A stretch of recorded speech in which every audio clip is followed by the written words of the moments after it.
In my day, we couldn't have done this, but Joe gets away with it every Sunday, so I'm going to be visual today.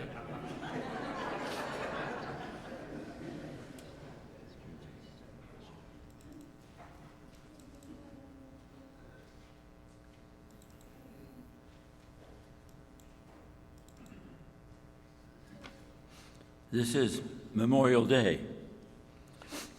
I'm asking the question, can our cemetery speak? I'll be local here because we could be anywhere around the world in remembering for that theme. It's an old theme.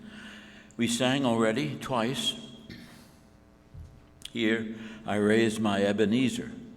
Here I raise a monument. Hither by thy help I'm come. Hitherto hath the Lord helped us. I'm marking the fact of memory. And then we sang in the fourth stanza of one of the hymns, yet she on earth, that is the church on earth, hath union with God the three in one, and mystic sweet communion with those whose rest is one. A farmer 40 years ago said to me, what does that mean? So I explained it to him. He was in Bucks County. I said, we fellowship with those who have gone before in spirit. And he looked at me and he just said, mystic sweet communion. There was no poetry in the poor man, and he couldn't benefit from that particular hymn. This is Memorial Day, and that's a memory, that's a theme that's in the scripture. I find in the King James at least 31 usages of the word memorial. A memorial can be a monument, and we're going to see how this works now as I try to move along here. That's remember in Oklahoma City, that bombing? A memorial can be a sampler. Mary Fretz can't spell or get her English right in the 1850s, but we get the point. America is my stationery. It should be my station. America is my station. Bedminster is my dwelling place. Christ is my salvation. When I am dead and in my grave and all my bones are rotten, then Christ himself will think on me when I am quite forgotten.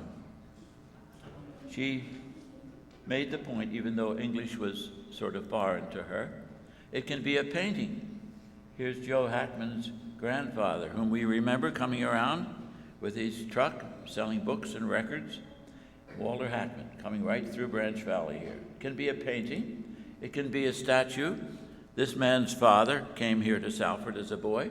This is John C. Clemens. His dad, Jacob, was from here. It can be a ritual.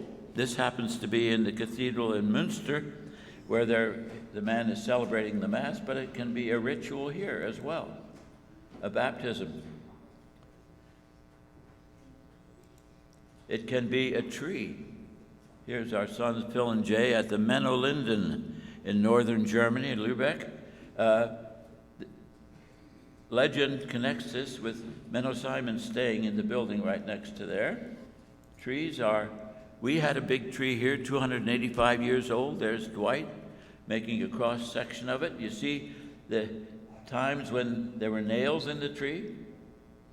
And here is Joe looking at it, and it's saying what happened around the time the tree was this big, all the way around to the present today. It can be a tree. It can be the oak that we heard referred to this morning. That was just about this high when Lauren and Pat gave it to us from some nursery. And look what happens in 30-some years. That's a memorial. The Christopher Dock oak is not standing anymore. That's, by the way, anybody recognize him? David Edmund Moyer is right, of Worldwide Missionary Farm. Anyway, so that's all gone, and the tree is gone.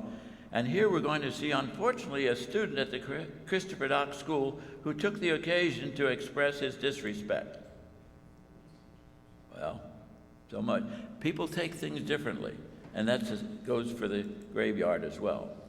Here's an ironic thing. This is for Galen Durstein, and it was not an oak.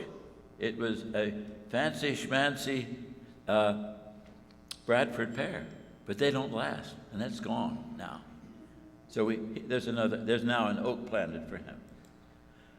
This is Memorial Day. Here's the tomb of the unknown soldier. And we certainly have respect for that. This is over, believe it or not, near the Battle of the Bulge in World War II. That happens to be in Luxembourg. So let's look at our own stones. This is the Blooming Glen Mennonite Cemetery. Some of you remember Phil Laux? He died. Well, there was a man came to Blooming Glen from Texas, working for Merck, Sharp and Dome in North Wales, and he bought a house in the village of Blooming Glen, and one evening he went for a walk. First thing he knew, he was in this cemetery.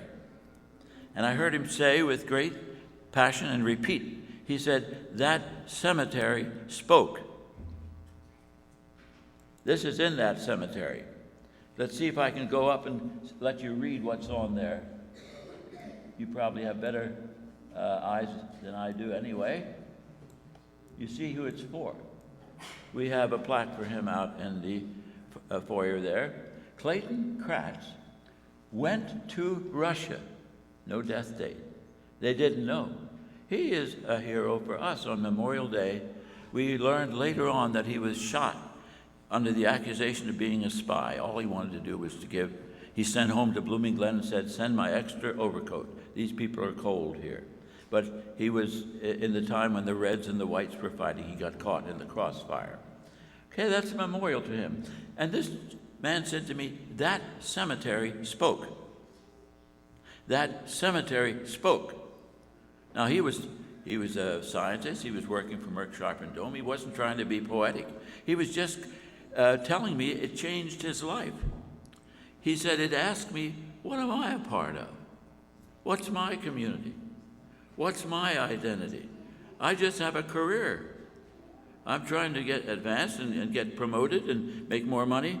What's the meaning of my life? He walked into the Blooming Glen Meeting House. He was received into membership, and eventually they sent him back to Texas. And he said, I already was a Christian, but he said, I had no communal sense. Just an individual making my way through the American scheme. That cemetery spoke. So I thought of that. Let's see if our cemetery will speak. Some of you older folks, if you were born before 1924, you went to church in here, not too many. Here's the graveyard. And we're going to now go on the other side of the church and look at it. 1924. Down here is the graveyard. Now, inside here, believe it or not, the pulpit was over here, and it looked down that way. It looked down toward the graveyard. The women sat in the middle, the men on the roost, and the boys on both sides. Now, when that was, when they changed to this nave that we're in right here, the preacher said something very interesting. His name was Henry Clemmer. He was the great-grandfather of Mark Zook.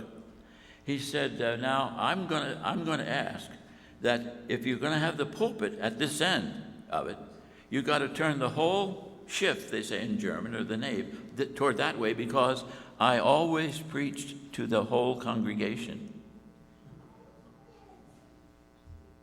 He had a sense of those whose rest is won.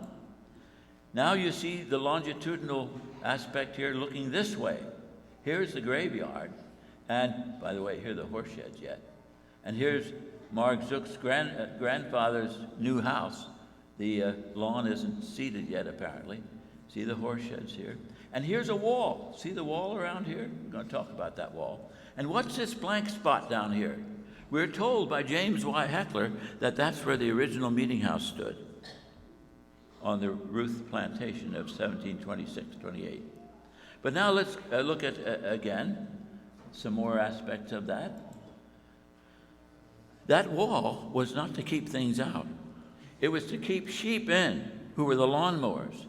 And originally, the lawnmower changed things. Before that, they were any old way, the gravestones.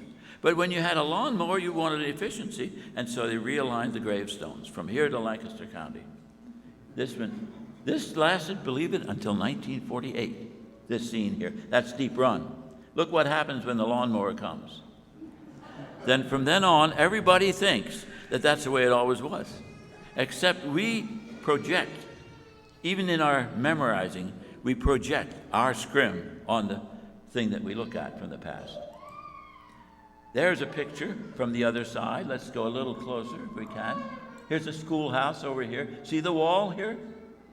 But already the lawnmower has come. Now you walked in the front of the church onto this porch. That's 1924, all right? Show you what it looked like. See the graves behind you as Roy and Annie come in with little Michelle? And you walked past the graves to come in the front. You were thinking of the whole congregation. Now this is in the 1980s. Now you have your foyer and your Sunday school rooms here and extension here. You still have the Delp house, but no more wall, see? And no graves over here yet. And you have a driveway around here, all right? Now some people are totally bored with history. Bless their hearts. I'm glad everybody isn't into history, because then everybody would be bored. But just to show you how disrespectful some people are about history, see if you can read this here.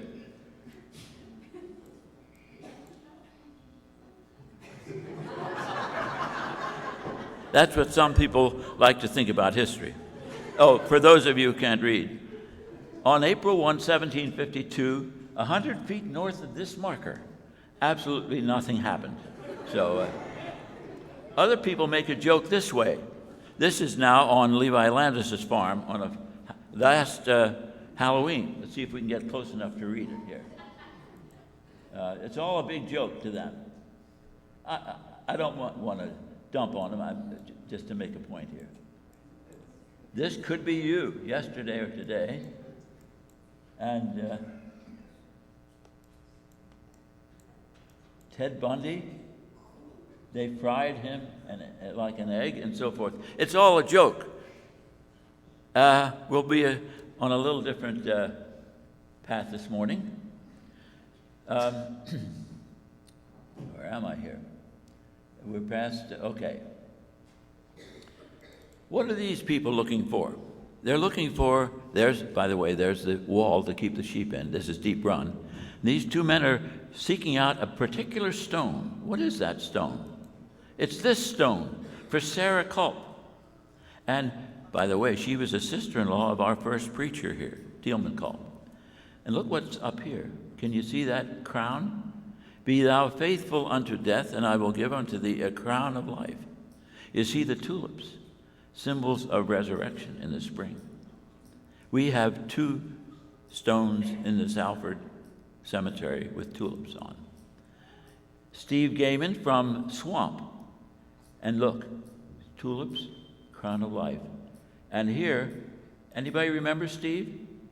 Well, anyway, the gentle prophet from Swamp. He died when he was 35 years old. Okay? Now, what are these Landises, this Landis clan looking at here? Here I see two Henry Landises, one Henry A and one Henry D. They're looking at this stone. Now, why pick that stone out of all these stones? All right, we'll look at it, and you tell me who it is. Who is it? Christopher Dock, schoolmaster. He didn't teach this pupil well enough to get this S turned the right way, but that's all right. Died in 1771. That's a highly unusual stone. It's still there. No one has stolen it yet. I wish it were more protected than it is. Now here's where Didi Wolf lives. Johannes Ulrich Berge. She lives in that house, built it in 1732. Now there's some history behind that. In the Revolutionary time, by the way, this was just found the other year over near Christopher Dock. This was from the encampment at Washington's troops in October 1777. But Christian Berge was involved in that. Now, they have a flag here. The flags are put here yearly by patriotic organizations who simply read the register of the militia. And they put every man's name in there from 18 to 53 years old. They don't realize that poor Christian paid a big hunk of the price of a farm to be a fine for not drilling. But the historians don't know that, and they bring that yearly. He was also threatened for his life by allowing 2 British soldiers who were sneaking up here and trying to figure out where Washington troops were. We know they were up where Schwenksville is today. But so poor Christian is honored yearly, as are others. Some are honored correctly in our graveyard. They did serve in the military, but he did not, and yet again, it's putting our scrim back on what we see in the past. And this happens every year. All of these fellows were in the Revolution, of course, paid lots of money not to fight, but they are honored along with the rest. A year ago, Kevin and my coach began to photograph and record all the field stones. And I'll show you the result of his project at the end of the show here. Here's Patty Kratz at Ann Kratz's stone, and there's a tulip there. See that? If we aren't careful and don't use our weed whacker often enough, it almost gets lost. Here's some of our, when was this? Well, here's Weavers and Metzlers and, yeah, you help me, and Barn. Yeah, okay. I've shown a lot of people this stone, by the way. She really was born a Kratz, so, but here it is, I think, yeah, 1793. Until the second tulip was put there in the 1980s, that was the only decoration like that in the entire graveyard. By the way, find a grave. You can now sit in the Fiji Islands, and if you have your smartphone, you can dial up the stones here in seconds and find some 1,800 of them. Anywhere in the world, all of a sudden everybody knows where our gravestones are. And this is only the beginning of the digital age. So it's relevant to a lot of people. Here is a geometric tulip. This is for Bud Gross's ancestor, Jacob Gross, the bishop. And again, he's somebody special, so there's a decoration on that tomb. Now, who's Joe? No last name, just a date. Was that when he died or when he was born? Anybody know who Joe was?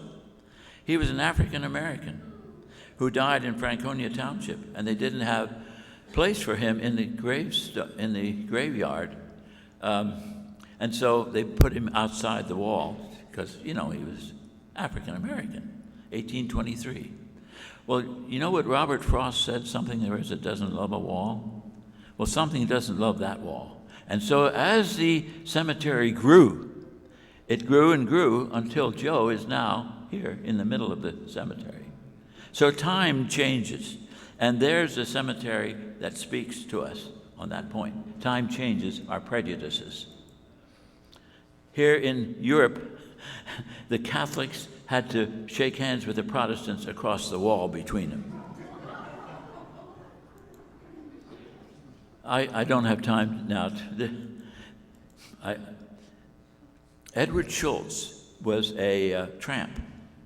He was honest. Can you read this here underneath or not? He didn't have any money, but he was so honest that the farmers around here who didn't have time to go to the bank would give him their money, and he'd take it to the bank. And you could totally trust him. And he became an icon in the community, and somebody thought he ought to have a stone. And they put it there. I don't know who'd put it there, but I can tell you this. Some other dishonest man has stolen that. So we have it digitally, but we don't have the stone anymore. John Poole. You can hardly read his name anymore. When he was found as a tramp. They used to sleep in the horse sheds here. When they took him to what we used to call the undertaker, he found in the skin of the inside of his thigh a $100 bill sewed in there. So, why? So he could have a decent funeral. But that doesn't match what George Stuchberger did. He got a decent stone. You know why? They found $350 on him after he died in Sam Landis's barn. 1904, 79 years old. There was a row for tramps, and for whether Irish or German or whatever, in the bottom row. Today, we have put Latinos and Vietnamese and others like that in that bottom row. But they were there a lot. They were put there free. Tell you another thing, that this man here died in 1880. His wife lived another 24 years. What are those dates? 1880, 1904. In here it's German. His wife is English. But more than that, and you can't read it down here anymore. It's so faded that you have to work and work. It's a quote from the Apostle Paul. I have a desire to depart and be with Christ. Ich habe Lust abzuscheiden und bei Christo zu sein. And that part's in German. So there Susanna Oliver is saying something. Now we can, if we work at it, we can hear that. Jesus said, if you have ears to hear, hear. If you don't, well, it's just... But this is stone, but this is going away, unfortunately. Okay, well, this was here's Dawn and Paul, our daughter and son, when they got married here about 40 years ago. How about Annie Funk? She was a missionary to India. Well, she was a farm girl from up around Bali, and she went down with the Titanic. And they put a stone there for her. And here's Holly Solomon, whose grandparents became Christians in India, and she's pointing to Annie Funk, who is remembered and should be remembered. Okay? Israel Holloman, nobody remembers him, I guess, anymore. 16 years old. Everybody knew he couldn't take it if you would goose him. I don't know what he would do.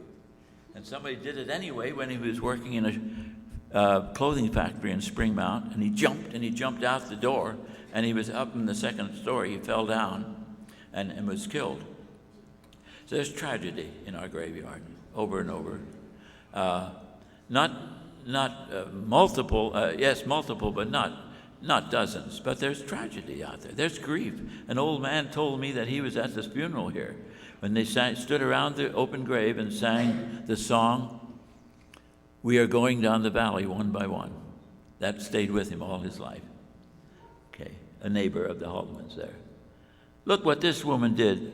She said, "In memory of my parents, but the unknown dead resting beneath this sod," thought about more than herself and her own family. That speaks to me.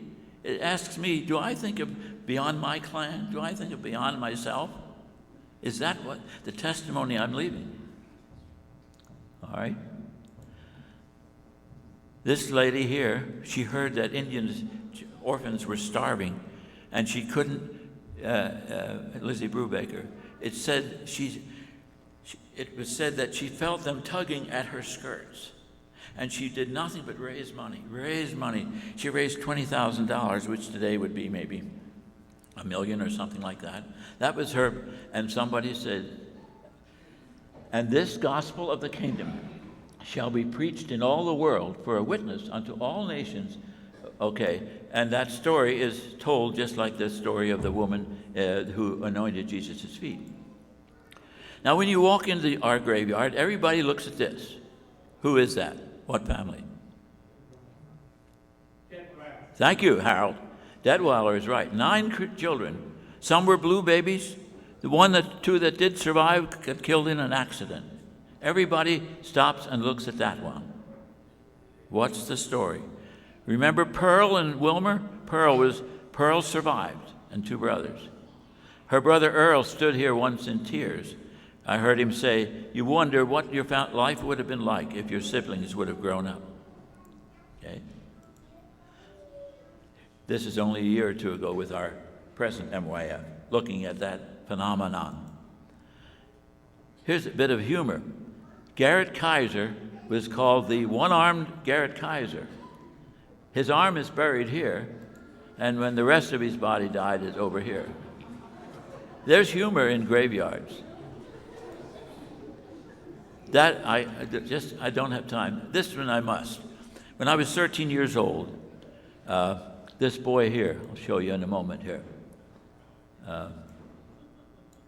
This boy drowned in the branch. Here's Mark Nice's mom. This would be Nancy Gogler's dad. This would be Bruce Hebner's dad. And here's Dayton Landis, just from the next farm here. When we woke up the next morning and realized there was no Dady anymore, that was a different world. And so his stone, it was very simple, but it's also very special to those who knew him. He was going to be in 6th grade, I guess, the next year. That would be an uncle to Bauman. Help me out. Who? Dolores Bauman's uncle, yeah. Okay. This is Ruth Oliver's brother, who died in a plane crash behind our corn crib, 21. Elmer Eichley, well, you'd have to talk to the Olivers about him. They sort of supported him in their backfield. Song leader from Deep, and flights of angels sing thee to thy rest, from Shakespeare, from Hamlet. Benjamin Groman out here, he said, I want to wear my pajamas in my coffin. That's what I wear when I go to bed, and that's what I'm going to wear. And there it is out there. Here's Tom and Carolyn's twins, early ones, in 1971. Died. They were preemies. Today, Tom thinks they might have made it with what we know. But that memory is there up in New York for them. And here we have Randy went and put dust from 3 children here, and put this on Facebook last week. That's memorial. That's remembering. These are his grandparents over at Franconia. But just that recently, the memory is sharp and strong. Here's the preacher's grandsons, Joel and Phil Oliver, back before their grandmother had died yet, back in 1975. That's 41 years ago, in summer Bible school here. Here we have our other tulip, as you can see up here. And George passed on one night after jogging. And Pat, who's an artist, put this up here. And then she had the grief of having to expand this for her son, Rick, last year. So that's fresh. There it is.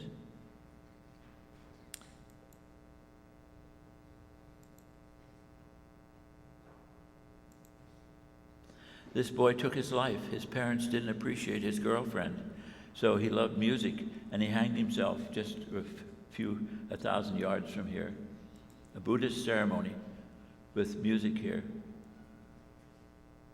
His girlfriend was back here not long ago.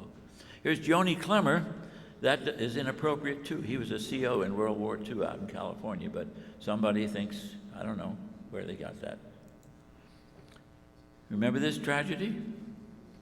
Michael Gaiman, 2 boys were playing in the pine trees over there in Franconia Township, and a drunken driver came and missed the curve and went right, only place around where there was anybody, playing in the pines, and killed him. That's out there, and that's a symbol, as you can see, memory. This lady likes to sing. Precious in the eyes of the Lord is the death of his saints. Psalm 116. Not here, that's another. Joe Clemmer, see this? Now we're starting to get symbols. The music man. A boy with a name even though he was still born.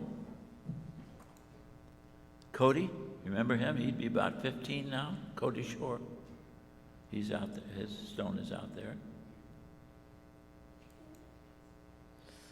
This boy had no brain. He was born without a brain, so his parents said this, "Nothing can separate us from the love of God." That's not here. Stillborn, but of such is the kingdom of heaven. So our cemeteries speak. Now this woman, she liked bingo, and that's about what she stood for. To each his own, right? This is Berlin. This is the Holocaust. No name, no nothing. Just stark, unbelievable grief. This speaks for itself, doesn't it? Another reaction for the next generation is this: learning without full adult, they'll grow into a more mature feeling. Remember Eleanor Hebner? She speaks, "Let the little children come unto me." Remember she had the little children in Sunday school for years and years? I have to remember BJ? She was a part of our, of course, Dwight and Bev had her in their home for a while. BJ felt she belonged here, and so she has a place. Grace Kuntz, "Well done, thou good and faithful servant." Now I'll bring this to an end. You remember this too, don't you? That was while Ben Weideman was here. Now they have, I believe, 2 children, am I right? Okay. Now, for the next 6 or 5, maybe, stones, look at this. Their names are graven in stone before they have died. They're very take-charge people. But they don't have to worry that, don't put it in stone because, it's never over till it's over. Not with that generation. Let's just watch this without comment for 5.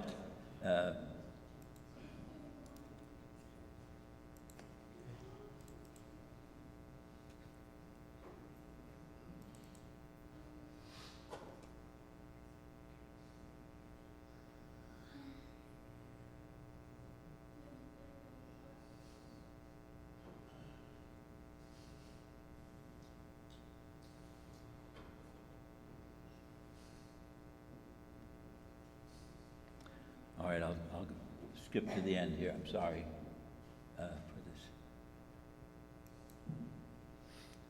Here's Kevin. His project culminated in a stone that for visitors who come don't wander around and have no information or anything. That just was put there a few months ago. And didn't this man turn up a month back?